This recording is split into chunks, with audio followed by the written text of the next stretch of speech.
Moisés o rebanho de Jetro, seu sogro, sacerdote em Midian. E levou o rebanho atrás do deserto e veio ao monte de Deus, a Horebe. E apareceu-lhe um anjo do Senhor em uma chama de fogo no meio de uma sarça. E olhou, e eis que a sarça ardia em fogo, e a sarça não se consumia. E Moisés disse: agora me virarei para lá e verei essa grande visão, porque a sarça não se queima. E vendo o Senhor que se virava para lá a ver, bradou Deus a ele do meio da sarça e disse: Moisés, Moisés. E ele disse: eis-me aqui. E disse: não te achegue para cá, tira o sapato dos teus pés, porque o lugar em que tu estás é terra santa. Disse mais: eu sou o Deus de teu pai, o Deus de Abraão, o Deus de Isaque, o Deus de Jacó. Moisés encobriu o seu rosto, porque temeu olhar para Deus. E disse o Senhor: tenho visto atentamente a aflição do meu povo que está no Egito, e tenho ouvido o seu clamor por causa dos seus exatores, porque conheci as suas dores. Portanto, desci para livrá-lo da mão dos egípcios, e para fazê-lo subir daquela terra a uma terra boa e larga, a uma terra que mana leite e mel, ao lugar do cananeu, do Eteu, do Amorreu, do Ferezeu, do Eveu e do Jebuseu. Vamos agora para o capítulo de número 4. Então respondeu Moisés e disse: mas esses que não me crerão, nem ouvirão a minha voz, porque dirão: o Senhor não te apareceu. E o Senhor disse: que é isso na tua mão? E disse ele: uma vara. E disse o Senhor: lança na terra. E lançando-a na terra, tornou-se uma serpente, e Moisés fugia dela. Então disse o Senhor a Moisés: estende a tua mão, pega-lhe pela cauda. Estendendo a mão, pegou-a pela cauda, e tornou-se uma vara na sua mão, para que creiam que te apareceu o Senhor, o Deus de seus pais, o Deus de Abraão, o Deus de Isaque, o Deus de Jacó. E disse ele mais o Senhor: mete a mão no teu peito e tira, e eis que a sua mão estava leprosa, branca como a neve. Disse o Senhor: torna a meter a sua mão no peito. E tornou a meter a mão no peito, depois tirou do peito, e eis que se tornara como a sua outra carne. E acontecerá que, se eles não te crerem, nem te ouvirem a voz do primeiro sinal, crerão na voz do derradeiro sinal. Amém. Meus irmãos, eu gosto muito de pregar aqui, entre muitas outras coisas. O que mais me agrada pregar aqui é o tempo, a valorização, pastor, que essa igreja dá a palavra. Gente que é pregador e passa por igrejas aí, onde você ouve o culto todo, que a palavra é primazia, que a palavra é o principal.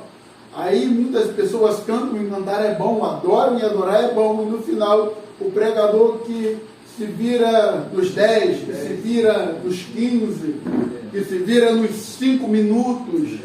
Já teve igreja, deu chegar e pregar 7 minutos, isso porque ele ainda passou o microfone para mim, disse que terminava às 9 em ponto. Eu olhei, era já 8h53, e ele disse: eu não vou nem orar, vou dar para o pregador orar. Eu pensei: se eu orar, aí que eu não prego mesmo. Aí eu mandei o povo já se sentar, li uma frase, falei alguma coisa rápida da parte de Deus, entreguei o microfone, porque a gente tem que estar debaixo de princípio de autoridade. Ele disse que era 9 horas, já 9 horas de ponto final. Entreguei para ele, mas como não sou eu que faço, é o Espírito Santo, ele nem fez apelo. Uma irmã gritou lá de trás: tem uma moça aqui querendo aceitar Jesus. Ela aceitou Jesus e falou com ele que era por causa da palavra que havia sido pregada. A palavra falou com ele. Aí ele pega o microfone e ele diz: olha, foi só 5 minutos. Imagina se fossem 30. E eu pensei: não foi 30 porque você só me deu 5. De repente outras pessoas poderiam se tocar mais. Então que Deus abençoe esse ministério e continue. Isso de a gente ter a oportunidade. Porém, eu falei isso porque é também o que acontece. Quando a gente tem muito tempo para pregar, a gente acaba falando muitas coisas. E algumas das coisas que eu vou citar aqui, eu já preguei aqui em outras oportunidades. Não a mesma mensagem, mas eu acabo citando uma mensagem dentro da outra. Acho que todo pregador tem esse costume. E quando eu olho para esse texto, eu fico imaginando o cenário triste que está passando o povo de Israel. O início do livro de Êxodo é um cenário muito triste para o povo de Israel, porque eles estão cativos, eles estão escravizados, eles estão sofrendo, estão sendo maltratados pelo Egito, porque eles estão presos na mão de Faraó. Esse povo fora parar no Egito em um momento de um cenário completamente diferente. A Bíblia conta-nos que ali no livro de Gênesis, lá no final do livro de Gênesis, nós vamos ver que o filho de Jacó, por nome de José, tornara-se agora governador do Egito. E ele, sendo governador do Egito, amigo de Faraó, braço direito de Faraó, ele vai até Faraó e fala acerca do seu pai, dos seus irmãos, da sua família, e Faraó vai permitir que José traga para o Egito todos os seus familiares. E eles vêm morar com José ali no Egito, num lugar chamado Terra de Gósen, uma das melhores terras que o Egito poderia oferecer a alguém. Esse povo, além de morar numa terra boa, eles são favorecidos. Imagina você morar em um país que o segundo homem mais importante e maior autoridade daquele país é seu parente, é seu sobrinho, é seu filho, seu neto, é seu irmão. O povo de Israel era valorizado no Egito.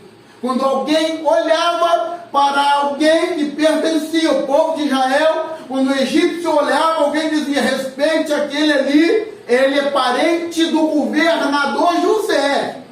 Ninguém, um egípcio, tinha coragem de se levantar contra alguém que fosse do povo de Israel, porque era parente do governador. Imagina, o governador do Egito era como se fosse, na nossa linguagem política brasileira, o vice-presidente do Egito.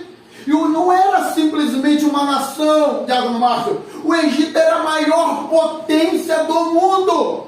O Egito tinha o exército mais poderoso.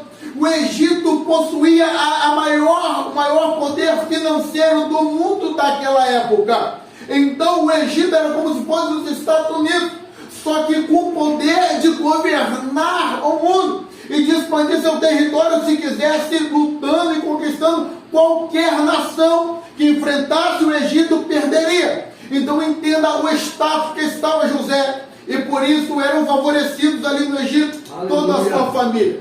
Mas o livro de Êxodo vem nos contando uma história triste, que depois da morte de José, o Faraó, seu amigo, também já havia morrido, e é levantado outro Faraó no Egito. E o texto bíblico nos diz que este Faraó, ele não conhecera José. Ele não é o mesmo Faraó que era amigo de José. E ao contrário do primeiro Faraó, ao invés de favorecer o povo de Israel, o povo de Deus, ele começa a perseguir, ele começa a escravizar, ele começa a maltratar o povo de Deus, ele começa a fazer mal ao povo do Senhor. E o povo de Deus, que outrora vivia bem no Egito, agora é perseguido. E um texto que vai me chamar a atenção é em Êxodo 2:23, que diz que o povo clamou.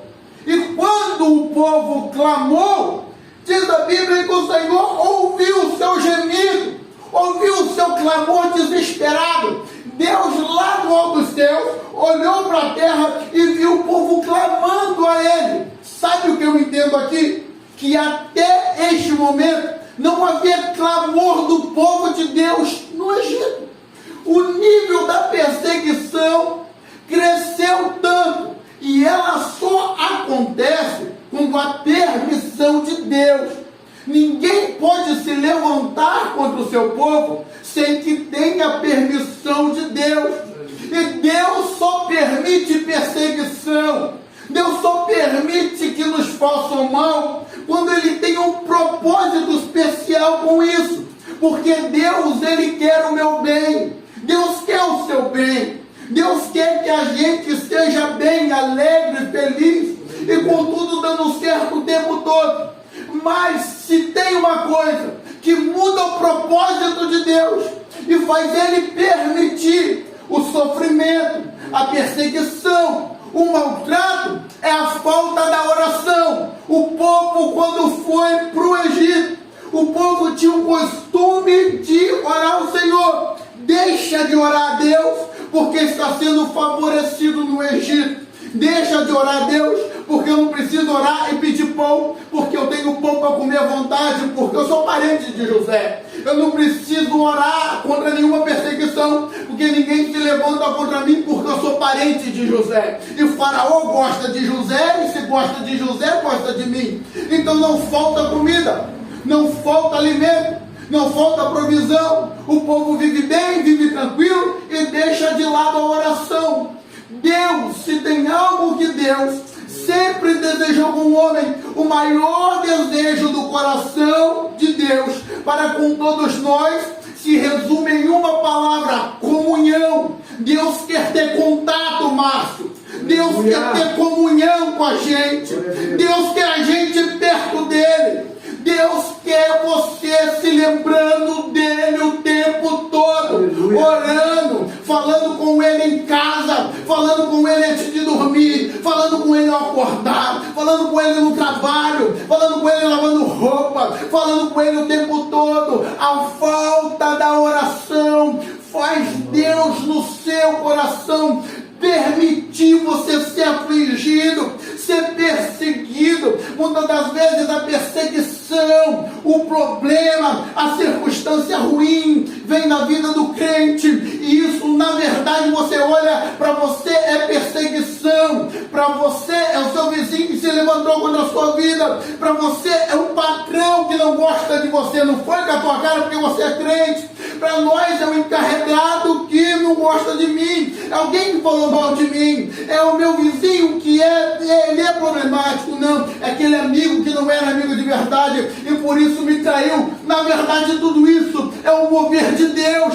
é a voz de Deus dizendo para alguém que nunca orou ou que parou de orar: eu estou com saudade de ouvir o teu clamor, eu estou com saudade de te ouvir orando, eu tenho saudade de ver de joelho orando ao Senhor. E isso ele está dizendo hoje para quem não ora, e para alguns que até oram, mas resumiu a sua oração a 5 minutinhos de manhã, ou aquela oração de desmaiar da noite: Senhor me abençoe, dá aquela bocejada, apaga e dorme já. É Deus dizendo: você até ora, mas isso é pouco para mim, eu estou permitindo esse problema porque eu quero mais comunhão entre o céu e a terra, entre Deus e o homem. Ele nos espera em comunhão.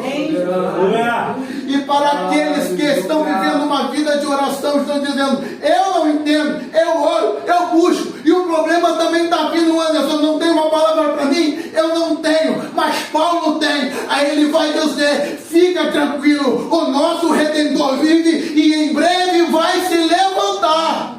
Glória da glória, aleluia. O povo clamou e imediatamente Deus está com a bênção assim. Só que se ele te entrega a vitória sem você clamar, você nunca volta para a oração.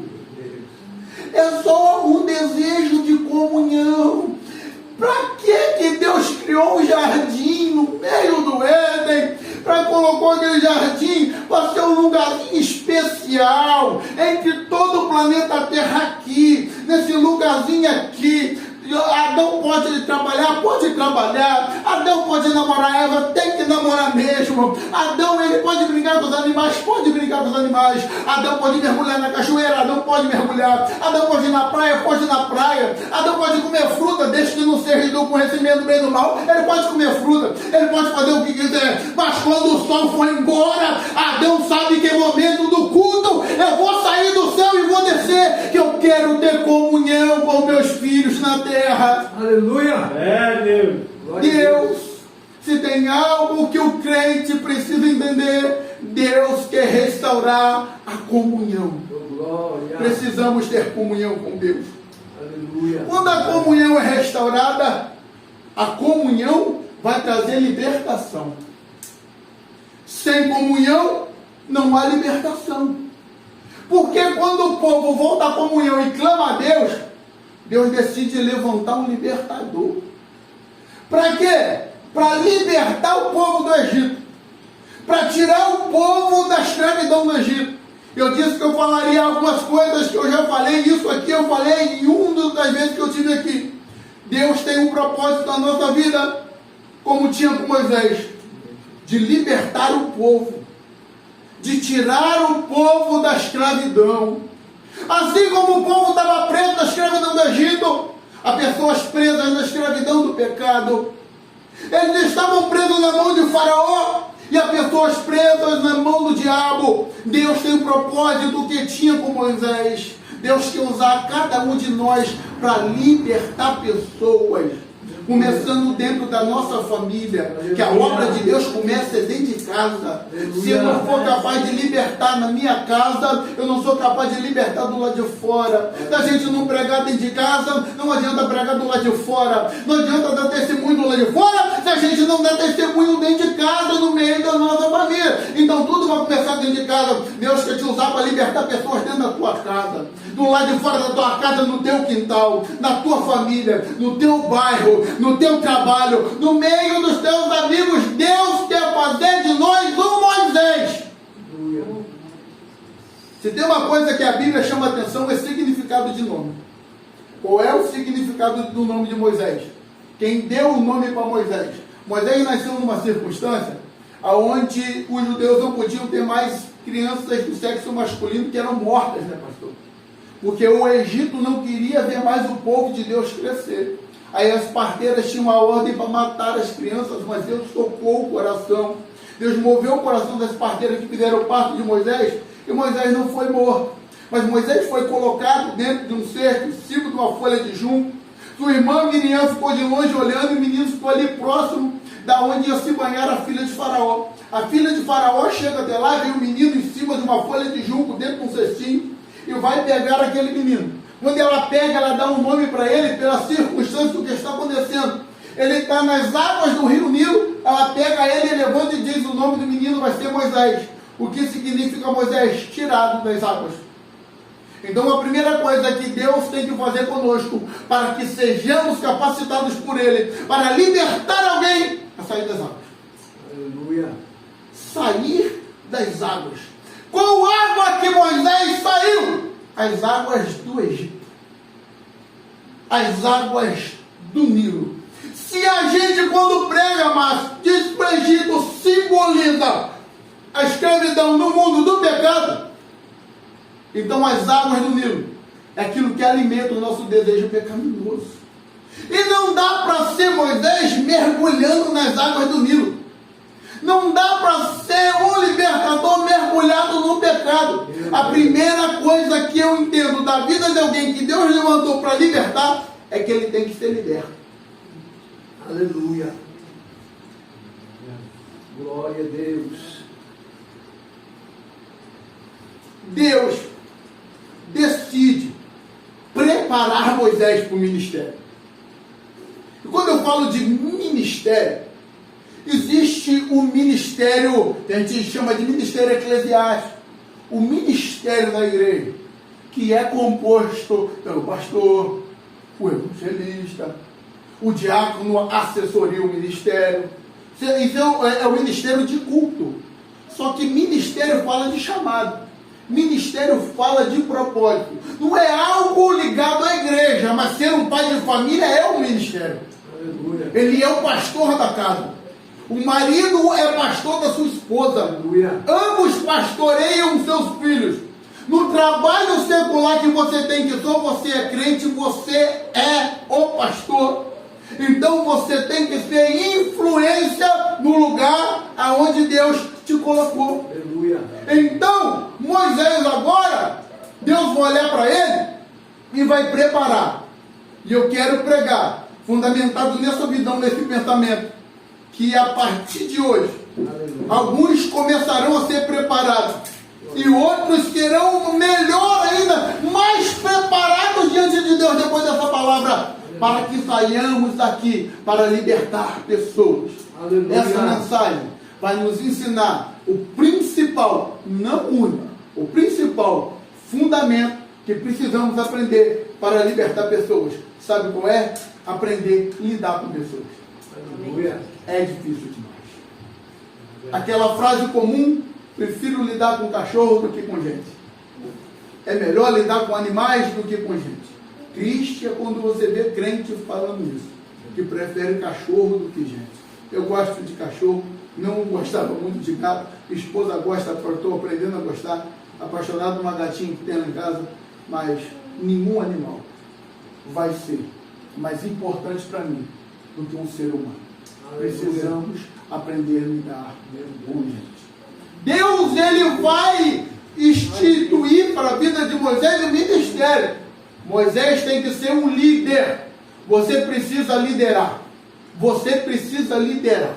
Você precisa liderar. Sabe quando eu liberto alguém? Quando eu influencio.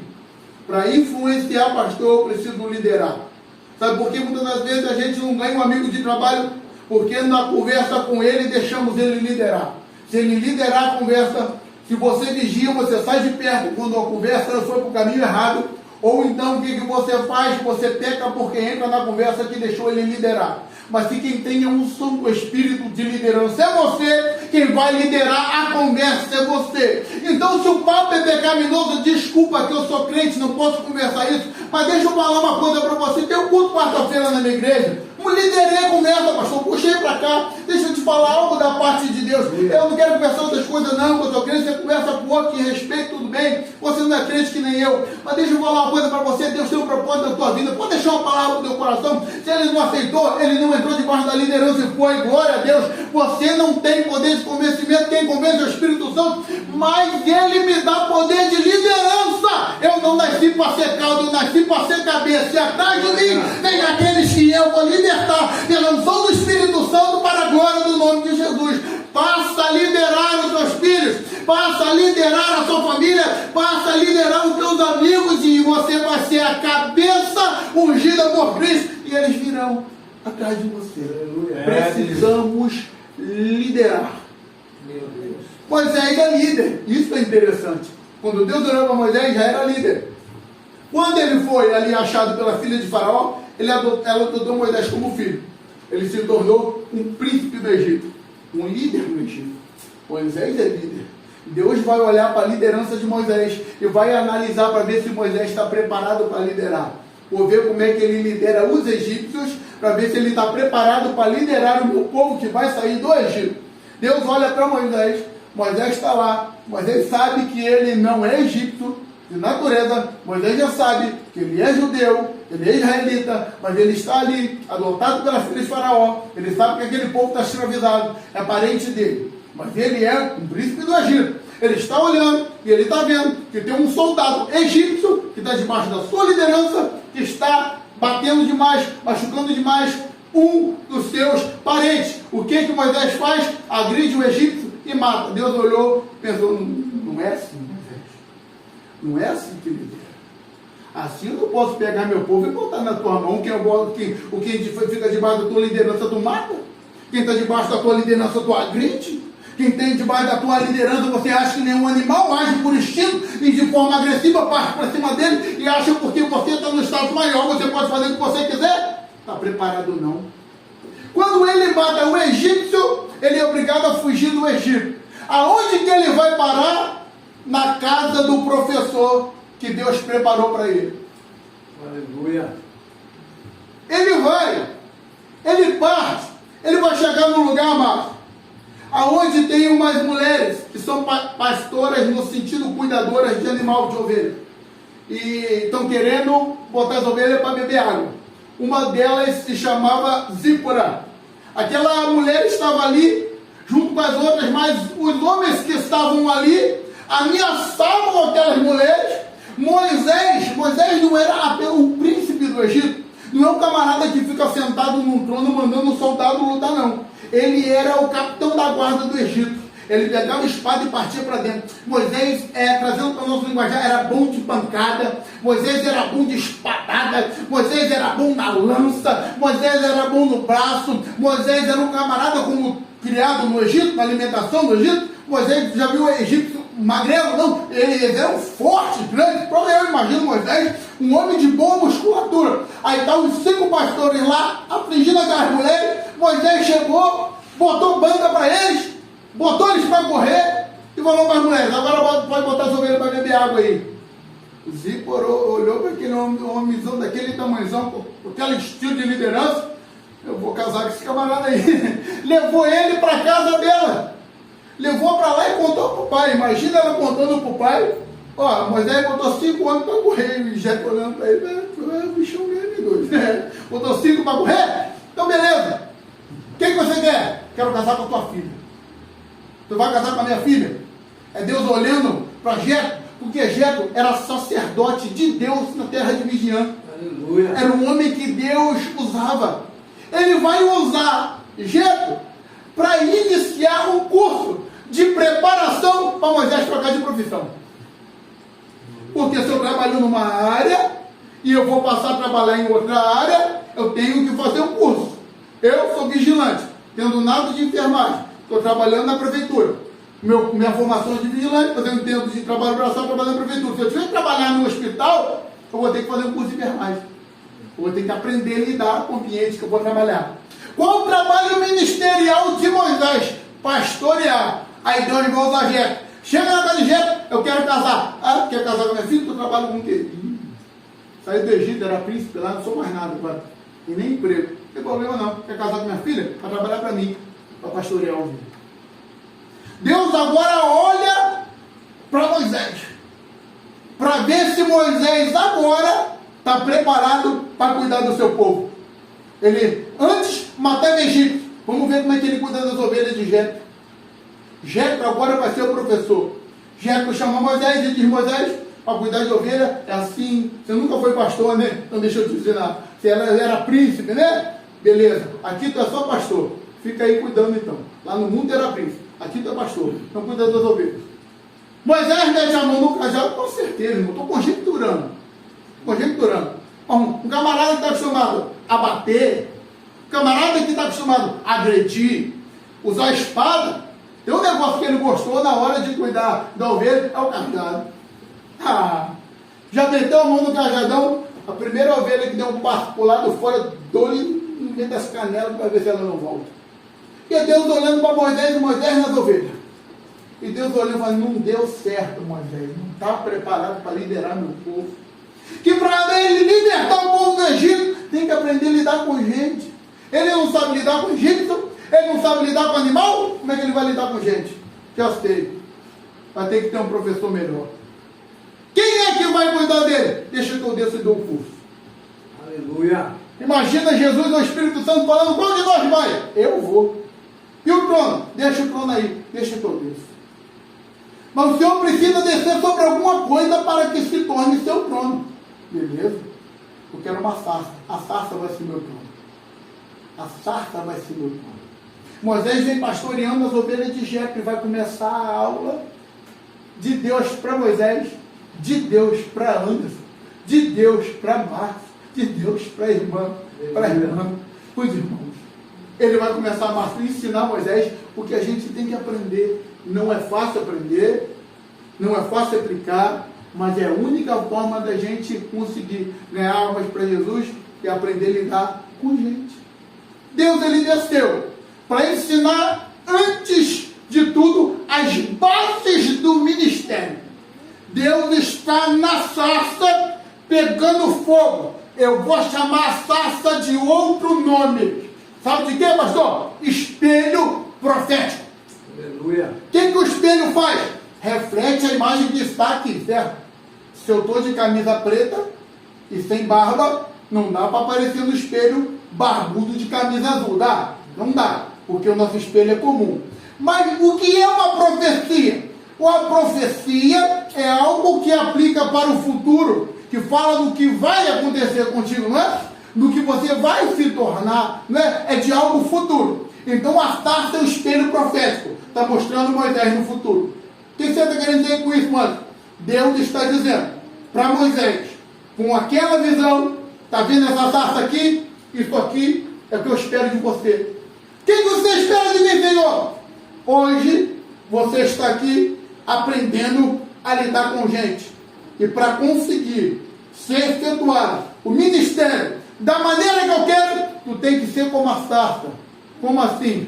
No deserto, cheio da minha glória, sem se consumir e pegando fogo.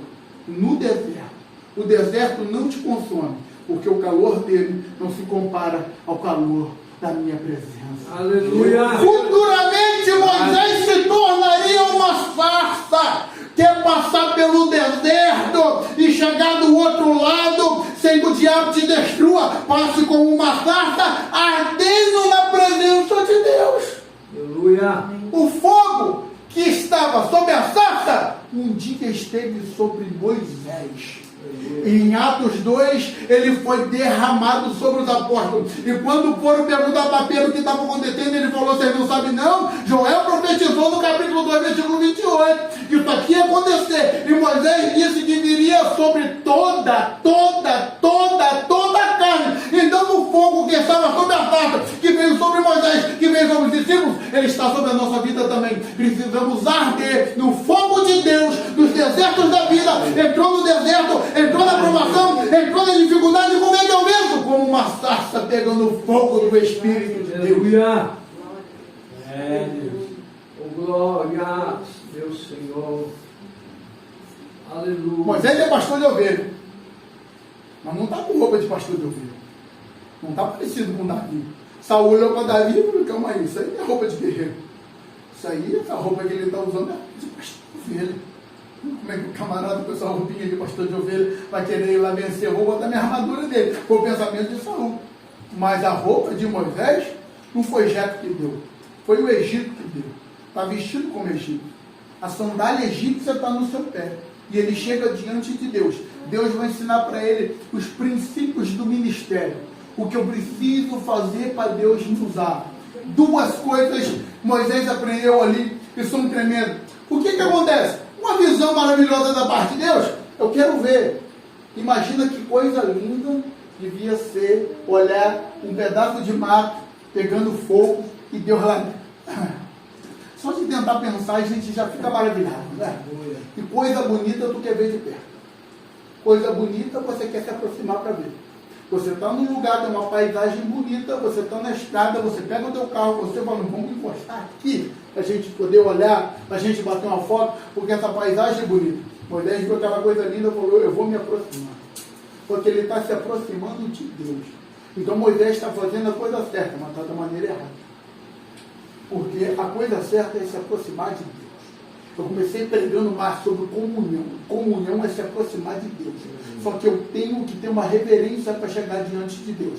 Ele está usando sandália. Ele está calçado. E quer chegar diante de Deus.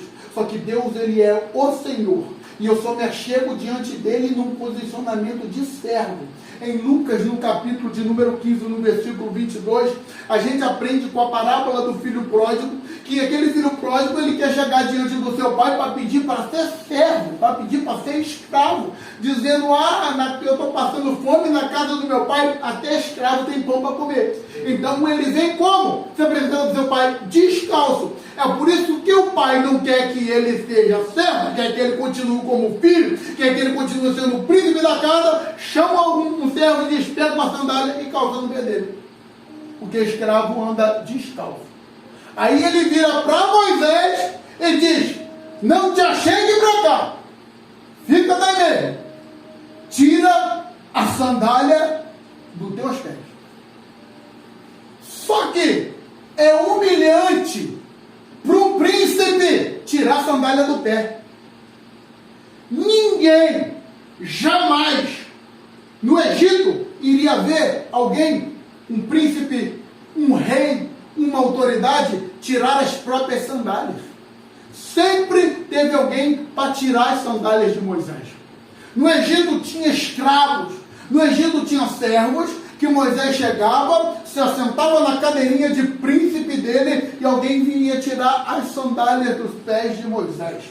Quando ele se casou, a esposa submissa ao seu marido, pela cultura da época, que também não é nenhuma coisa demais. Às vezes, quando eu chego tão cansado em casa que eu peço, amor, puxa essa bota aí, que eu não estou conseguindo nem descer. Não é nada demais da mulher fazer isso hoje. Não é doutrina, não é cultura, mas não tem nada demais. Mas ele sentava assim por a vinha e tirava a sandália dos pés dele. Por quê? Porque o marido, né, ele é autoridade sobre a esposa. Porque ele, príncipe, é autoridade sobre todo mundo no Egito. Mas chegando diante de Deus, a autoridade é de Deus. Deus está dizendo para Moisés: você é meu servo, então tira a sandália. Mas é humilhante. Só que a humildade de João Batista é tão grande que ele disse: ó, não é nem questão de tirar. Eu não sou digno de nem pegar no cadarço da sandália de Jesus e desamarrar assim. Pedir para tirar. Nem isso. Tem que ter um servo melhor que eu para tirar a sandália dele. Ele não pode tirar porque ele é rei. Jesus é rei. Mas tem que ser alguém melhor que ele. Olha a humildade de João. Nem para isso eu presto. Para tirar as alpacras das suas sandálias. E Moisés, então, está acontecendo o que aqui?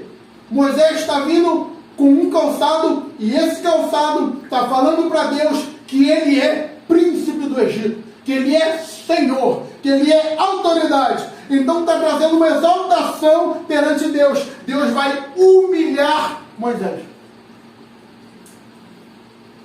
Porque para o príncipe é humilhante? Então eu vou te humilhar. Tira a sandália. Eu estou te humilhando. Tira a sandália. Deus não humilha. Vai nessa. Tira a sandália. Ele vai e tira a sandália. Aí alguém vai dizer para mim: agora Moisés vai ser exaltado. Porque aquele que é humilhado é exaltado. Isso não é Bíblia. Não, a Bíblia, Jesus nunca disse que quem é humilhado vai ser exaltado. Ele disse aquele que a si mesmo se humilhar.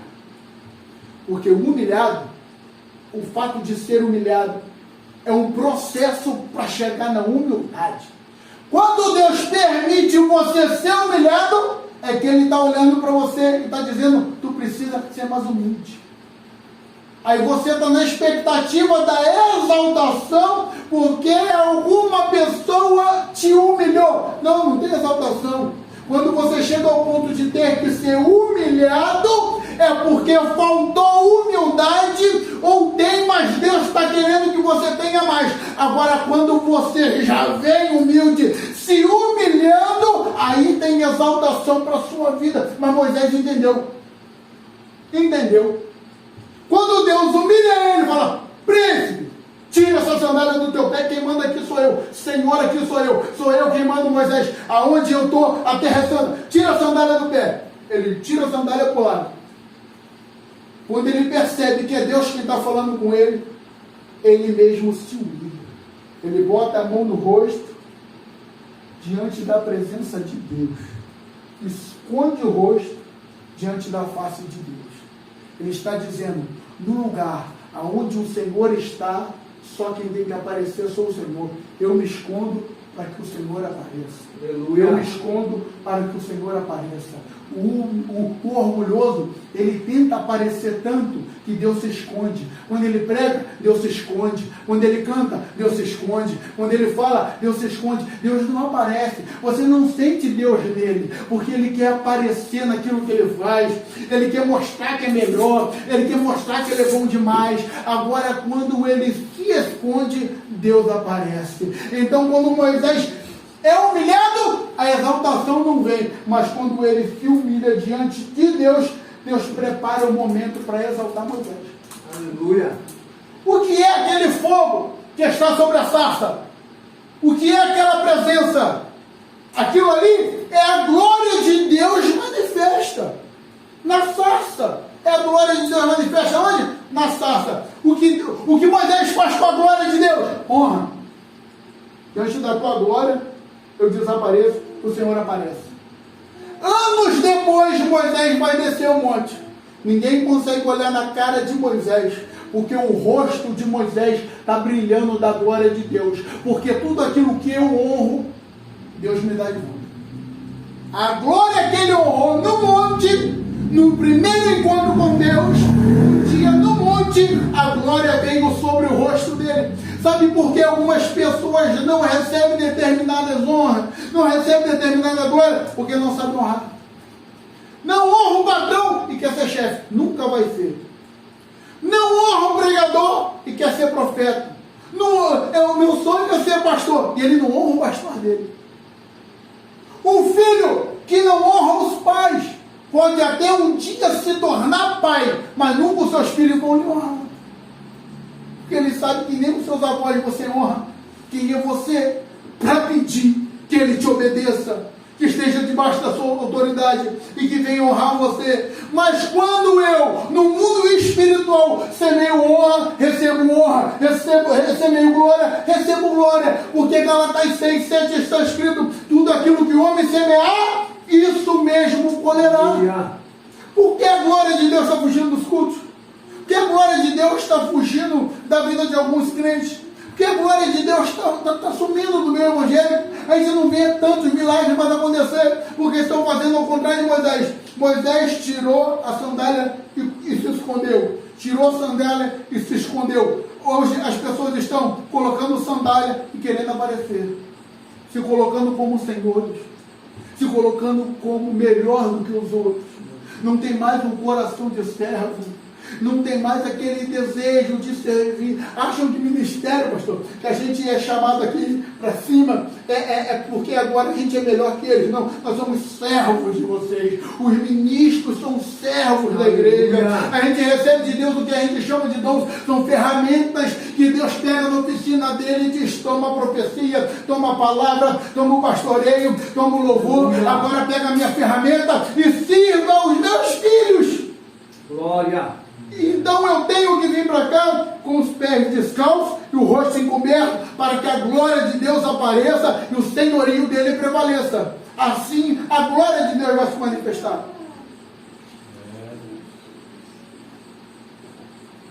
Agora, para a gente partir para o nosso encerramento, conclusão. Deus vai ensinou para ele o princípio ministerial. Né? Quem manda sou eu. Ensinou isso aí para Jeremias, não que ele precisasse aprender.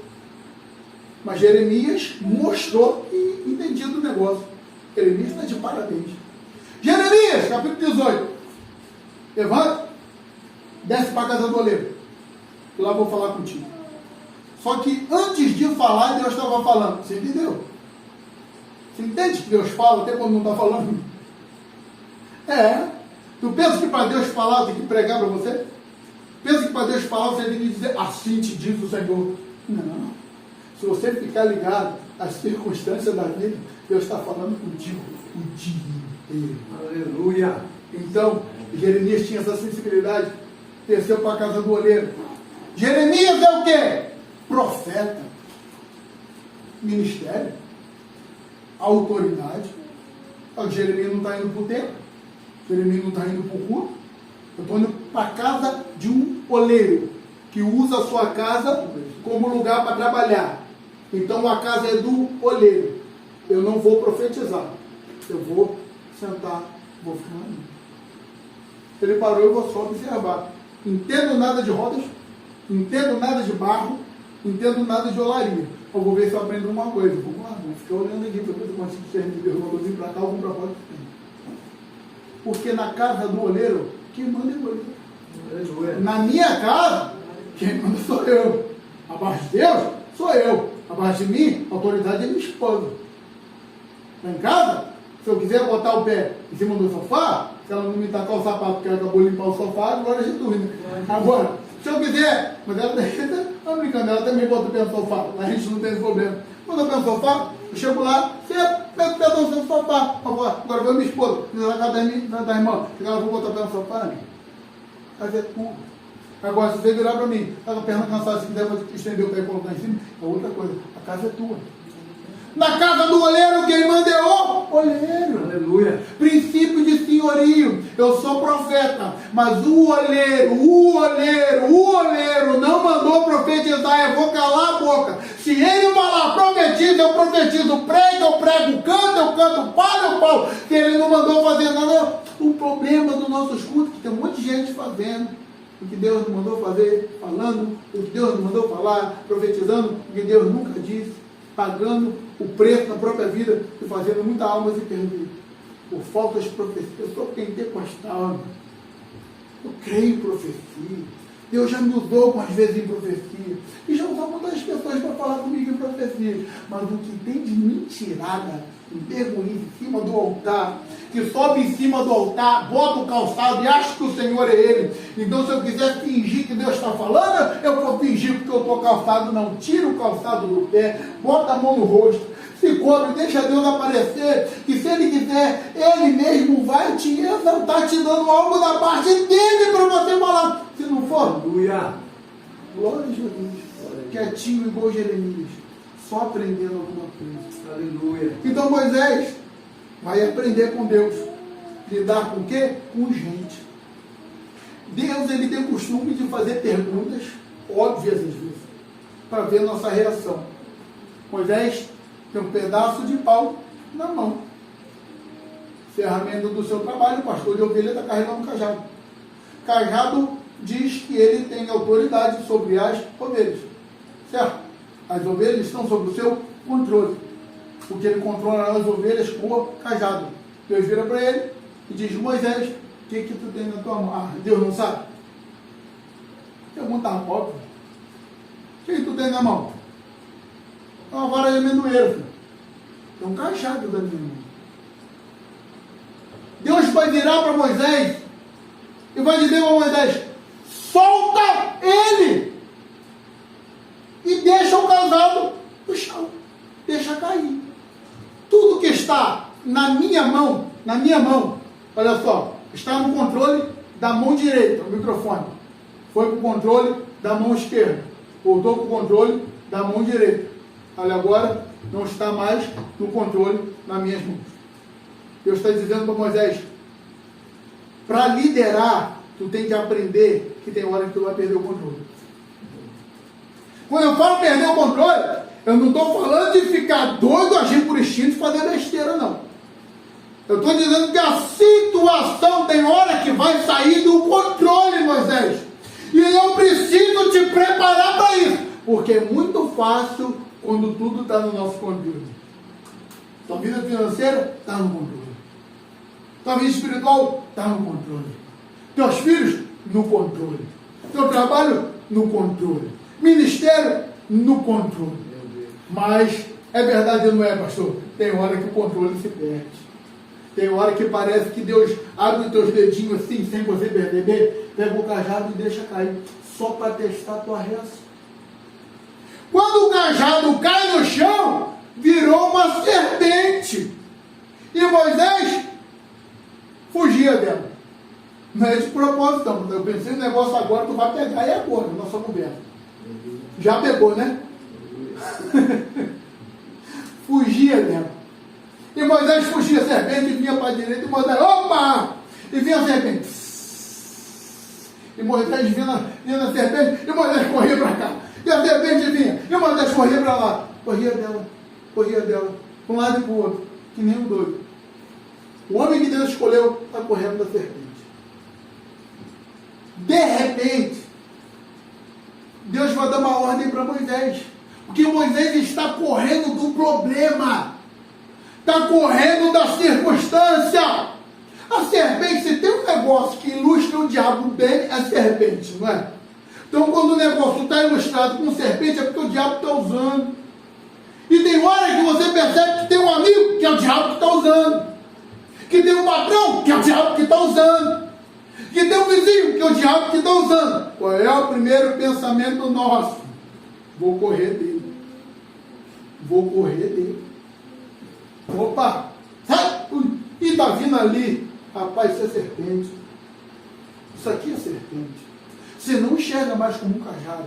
O cajado era o instrumento de trabalho de Moisés. Aquilo era a bênção para a vida dele, não é? Tem um instrumento de trabalho não é uma bênção? A colher do pedreiro não é uma bênção para ele? A chave do carro do motorista não é uma bênção para ele? A roçadeira que o Márcio usa não é uma bênção para você roçar e trabalhar? Só que era uma bênção quando estava no controle, perdeu o controle. E tem determinadas pessoas que em algum momento da nossa vida foi bênção. Aquela ovelha foi uma bênção, aquele obreiro foi uma bênção. Aquele filho era tão carinhoso, tão obediente. Aquele marido era uma bênção, por isso que eu escolhi casar com ele. Aquela esposa era uma bênção. Aquela amizade era uma bênção. Era tudo uma bênção, era um cajado na minha mão. Parece que agora virou serpente, gente. Meu filho se levanta contra mim, meu marido se levanta contra mim, aquelas pessoas estão se levantando contra mim, e eu começo a fugir. Aí Deus, ele vai trabalhar uma coisa com Moisés ali, e fazer Moisés entender que o trabalho com o cajado que vira serpente começou quando ele encontrou Deus. Como assim, ó? Tira a sandália. Porque o calçado de um príncipe do Egito, de um soldado egípcio, ele é parecido, Márcio, com aquela caneleira que você usa para roçar, em termos de altura. Vinha até aqui assim, quase na volta do joelho, só permitia o joelho ser flexível. E embaixo tinham travas. Para quê? Para a hora da luta. Na hora da luta, a pancada vem no escudo. Certo? No escudo. O escudo não deixa o soldado se ferir. Mas se o calçado dele não tem trava, o que acontece? Ele toma pancada no escudo e defende, mas voa para trás. Ele perde território. Quando ele está em guerra, ele se defende com o escudo, ataca com a espada e com o calçado ele firma. Tum! E ataca. Tum! E ataca. Firma. É por isso que Paulo, ele vem dizendo que eu tenho que ter o escudo da fé, a espada do Espírito, ter o calçado na preparação do Evangelho. Que o obreiro que tem fé, que entende da palavra, mas que não está preparado, ele perde território. Perde território, até que uma hora o inimigo já tomou a casa dele, já tomou a família dele, já tomou o casamento, já tomou o trabalho, já tomou tudo. Ele tem fé, ele tem conhecimento, mas não está preparado. Então, se Moisés, olha só, está com um cajado na mão, com um calçado desse, e a serpente vem, pisa de escala na serpente. É mais fácil correr dela. Então Deus prepara Moisés para não pisar na serpente. Por quê? A serpente não é serpente. Ela é um cajado. Esse cajado é bênção na tua vida. Só que o diabo está usando ele contra você como serpente. E o diabo está doido para você pisar. A esposa trouxe essa palavra lá em casa, relembrando esse texto. Ontem falou disso, eu falei embora hoje também, citando lá em Efésios, quando Paulo diz que a nossa luta não é nem contra a carne, nem sangue, mas contra principado, contra potestade. A nossa luta não é contra marido, não é contra amigo, não é contra vizinho, não é contra patrão. A nossa luta é contra a serpente, é o diabo. Só que aquele cajado não é serpente, está parecido porque está fazendo a obra dele. Só está fazendo a obra dele. Então, a gente fica mais de semelhança de Jesus, porque faz a obra de Jesus e a obra de Jesus está acontecendo em mim. Quem faz a obra de Satanás fica parecido com quem? Exatamente. Aí o que acontece com essa pessoa? Está te perseguindo. Você se converteu, Moisés. Não pode pisar. Não pisa não. Pisa não. Reage? Não. Não. Faz justiça com as próprias mãos? Não. Não se vinga não, Moisés. Para isso, como crente, eu tirei. Primeira coisa que você fez para a igreja, eu falei, tira o calçado, que a partir de hoje, a crente não pisa mais ninguém. Eu sou sanguíneo. Mas está descalço. Pisa não. Se é crente de verdade, o sangue esquenta, guarda a espada, dobra o joelho. Senhor, tira esse negócio do meu coração aqui, que fiquei com raiva. Porque fica. Vamos parar, de botar a auréola na cabeça e asa de anjo. Raiva dá, tristeza dá, dobra o joelho, que esse mal sai. Você perdoa e a obra acontece para a glória do nome de Jesus. Olha só, está perseguindo Moisés, não está? Aí Deus vira para ele, Moisés está correndo para lá, e vem a serpentinha atrás. Vira Moisés e pega pela cauda. O que eu entendo? A serpente não vai assim. A serpente vai com a cabeça. Mas ela só tem coragem de ir perseguir Moisés enquanto Moisés está correndo. Quando ele entende que ele tem autoridade de Deus, ele volta a serpente e vem cá. Ela tenta meter o pé e ele agarra pela cauda. Vem cá. Quando ele Aleluia. segura na cauda dela, ela volta a ser bênção. Aleluia. Ela volta a ser cajada. Eita, Eu vim de Deus no Rio Douro profetizando na tua vida que essa serpente vai voltar a ser cajado. Essa pessoa que te persegue, que se levanta contra a tua vida hoje, ela vai ser canal de Deus para abençoar a tua vida. Esse filho vai voltar a ser bênção. Esse obreiro que desviou vai voltar a ser bênção. Esse membro que sumiu da igreja vai voltar a ser bênção. Saiu do ministério, está lá falando mal da igreja, vai voltar a ser bênção. Vai voltar a ser cajado. Esse casamento vai ser reestruturado. Esse marido vai se converter. Essa esposa vai voltar a ser bênção. Aleluia. Aleluia. Mas cuidado na hora de pegar para não agarrar a cabeça. Né? Cabeça machuca, aperta, sufoca e mata. Pega na cauda. O que é pegar na cabeça? É você vir com palavra dura. Já está na mão do diabo, ainda quer vir largar a pancada aí, meu mano. Tu vai arrumar a guerra. Só que antes eu segurar a serpente pela cauda, vai que não vira cajado na hora, porque geralmente não vira na hora, não. Aí quando tu agarra na cauda, fala de entrar em oração. Fala de buscar estratégia com Deus para saber o que falar na hora certa, para saber como agir, para Deus preparar aquele terreno duro, que não nasce nada, que tu joga semente ali e parece que até parar o semeador, não tem só que, tirando a terra preta, só tem pedregais, só tem ali lugar no meio de abrolhos, parece que não tem jeito nenhum, mas tu é Espírito Santo, vai lá, prepara o coração, ele vem com arado assim, e quando tu vai, fala a palavra, fala, nossa, hoje ele falou para mim tudo. Hoje ele falou, hoje dessa vez ele aceitou Jesus. Mas agora ele ouviu o que eu falei, porque você pegou pela cauda em oração e Deus preparou essa serpente para virar cajado. Só que eu vou te atentar com a observação, enquanto segurando a cauda, ela ainda vai virar com a boca e vai te dar umas mordidas. Tu vai lembrar da mensagem dessa noite. Quando falar mal de tudo de novo. Quando te perseguir outra vez. Quando se levantar contra a tua vida outra vez. Mas Deus vai te dar força para suportar picado e vai por mim. Quando estiver orando, perdoando e com boa vontade de Deus no coração, esse veneno não te mata. É Ele que vai virar cajado de novo e vai voltar a ser bênção na sua vida. E para eu encerrar, porque o pastor não fazer as considerações. Aleluia. Glória a Deus. E se Moisés tivesse cuidado? E se Moisés, de repente, o calçado estava ali, mano. Fala que tu nunca sentiu vontade quando tu viu a serpente. Falando, eu vou pegar o calçado, vou botar de novo. Tem até quem diga, na época que eu estava com aquele calçado, ele abençoou. É porque eu sou crente agora. Que quando eu tinha esse calçado aí que eu estava no mundo, e dá aquela vontade de pegar o calçado, não pode pegar não. Esse Moisés de repente pega.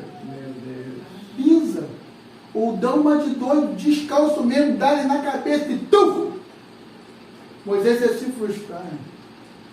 Quando Moisés, que quando tu reage de maneira impulsiva, parecendo um animal, um instinto, é assim que a gente é. Quando a gente está estressado, nervoso, há uma parte do nosso cérebro que não funciona direito, e a gente age como um tolo. Quem nunca passou por isso, fez uma cagada, fez uma besteira, aí tu olhou lá para trás e falou, nossa, como é que eu fui burro, como é que eu fui bobo naquela época, como é que eu fui tolo, que agiu sem pensar, botou, cara. Aí o Moisés ia cair em si, quando Moisés pisasse, olhasse, ele não ia ver uma serpente morta, ia ver um cajado quebrado, e o diabo olhando e dizendo, te enganei, matou teu filho, matou teu marido, matou espiritualmente teu amigo. Agora, tu nunca mais leva essa pessoa para Jesus. Tu nunca mais liberta ele do Egito. Tu não presta para ter Moisés. Tu pisa em cima dos outros. O diabo olhando e falando, te enganei. Eu vi uma vez um pastor falando que ele foi numa tourada. Eu contei isso aqui uma vez, lembra disso, pastor? O senhor estava quando eu contei do pastor falando da tourada? Deixa eu contar isso aqui. Ele disse que ele foi numa tourada lá na Espanha, foi pregar na Espanha. Aí ele estava assistindo a tourada e ele falando, eu vim do mato, né? Então é engraçado que todo mundo torcia pro toureiro, só eu torcia pro touro. Eu não estou acostumado com a orelha, estou acostumado com o vaqueiro, eu torci pro touro. Só que o touro era enganado toda hora. Porque o pano estava ali, e o touro vinha, o cara, olé. E falou que ele e os outros pastores, depois do culto, levaram ele para comer e para ir no doutorado. Aí, olé. Teve uma hora que o touro veio, em vez de ir no pano, veio no toureiro. O povo rodou o toureiro e entrou todo mundo para te saber que o touro ia matar o toureiro. Ele falou que quando o touro bateu no toureiro, o Espírito Santo falou com ele, é assim que tu tem que fazer. Que assim? Não entendi. Ele é isso aí que você não está fazendo. Tu está sendo iludido que nem um touro. O diabo está usando as pessoas como um pano só para te enganar, te fazer de bobo. Olé, feriu mais um pano. Olé, feriu mais um parente. Olé, bobo, feriu mais um amigo. A hora que tu olhar para o diabo e ver que ele é o toureiro, entender que a luta não é contra a carne e contra o sangue, tu vai vencer as tuas batalhas espirituais. Esquece o pano que ele, esse pano que ele está balançando é bênção, é uma pessoa. Só que o diabo é o toureiro, está balançando panos no nosso trabalho, na rua, na família, no ministério, para a gente ficar doido para dar uma cabeçada no pano. Mas a partir de hoje tu já aprendeu, tu vai dobrar o joelho e falar, toureiro, a minha luta é contra você, eu vou ajoelhar e Deus vai te vencer para a glória do nome dele. Aleluia. Precisamos ter esse pensamento, pastor, para vencer. Aí Moisés, se ele bate e quebra, e eu encerro nesse minuto, ele quebrou o cajado. Ele não quebrou, mas vamos supor que ele tivesse quebrado o cajado. Um dia ele estaria diante de um mar fechado, sem saber o que fazer. Deus diria para ele, o que tu tem na mão, Moisés? Um cajado quebrado. Deus ia falar para ele, eu não faço obra com cajado quebrado. Volta lá no monte e remenda ele, conserta o teu cajado. O mar vai ficar fechado porque o cajado está quebrado. Tem gente que não está entendendo que as portas estão se fechando porque quebrou um cajado, porque feriu alguém, porque machucou alguém, porque errou, pisou. Deus é Deus de conserto. Deus é Deus de nova chance. Ele está falando conosco nessa noite, que é a oportunidade da gente olhar para a própria vida e não pensar, é fulano, não é fulano não, sou eu e você, que temos cajados para restituir, para que as portas de Deus se abram na nossa frente. Sabe quando venceremos o mal? Sabe quando chegaremos na terra prometida? Sabe quando chegaremos do outro lado? Quando veremos os faraós, os egípcios mortos no meio do mar? Quando a gente tiver com o cajado inteiro. Então chegou o dia de restituir amizades, relacionamentos familiares e pessoas que foram destruídas por atitudes impensadas. Não é de quem faltou o culto, não é de quem está lá do lado de fora, a não ser que esteja ouvindo esse microfone. É nossa mesmo. Quem ouviu essa mensagem é responsável por ela nessa noite. Eu agradeço a oportunidade em nome de Jesus. Aprendamos a lidar com gente. É difícil, mas é difícil.